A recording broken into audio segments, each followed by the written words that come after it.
Yes. Yes. If Israel is attacked by Iran or an Iranian proxy like Hezbollah in a way that existentially threatens Israel, almost to the extent that Israel was attacked in '73 and was existentially threatened, would you support an American airstrike using U.S. forces, B-2s, whatever, on Iran? Well, that's a hypothetical. I don't think any. No, I'll answer the question as honestly as I can.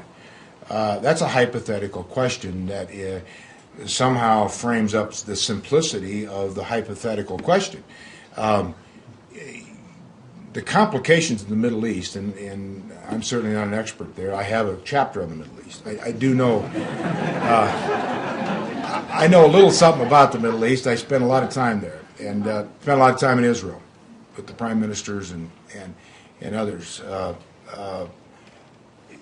You who are well informed on this issue know the complexity, starting with go back to the Bible, go back to ancient times, thousands of years. I mean, that if you really want to start trying to understand the Middle East, Aaron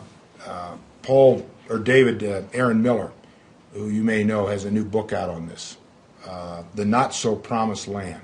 And if you want to read something that is very, very enlightening, this guy, he's getting tremendous reviews on it. He's Jewish. He worked in the State Department, worked for Baker, worked for Albright.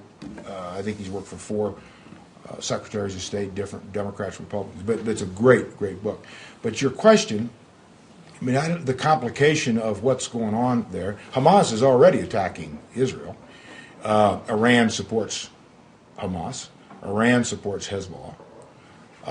What I would much rather see is this administration, or hopefully the next administration, engage Iran, engage Syria. When I hear the talk about, well, you can't talk with Iran, you can't talk with Syria, and we should stay where we are and support Israel and so on, well, you miss the point. Our policy has been so successful, I believe, hasn't it, that the Middle East is far better off today than it's ever been, isn't it? I mean, all those countries, Lebanon's in great shape, Gaza's in great shape, Israel's in good shape, Iran, Iraq, things have never looked better because we won't talk to anybody. We are not going to have peace, stability, security, or anything that even hints of it in the Middle East until Iran and Syria and all the players are part of it. Now, that doesn't apologize for or doesn't close our eyes to what Iran has been doing, what Iran does do.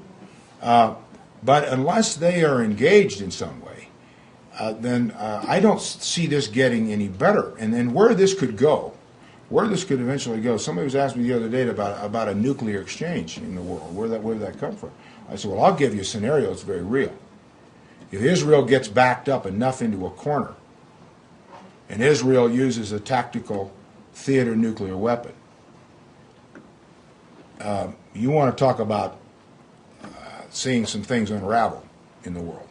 The United States shouldn't even be thinking about the options of bombing Iran or anybody else. I mean, we got our hands full right now, and we're in such a hell of a mess. Yes.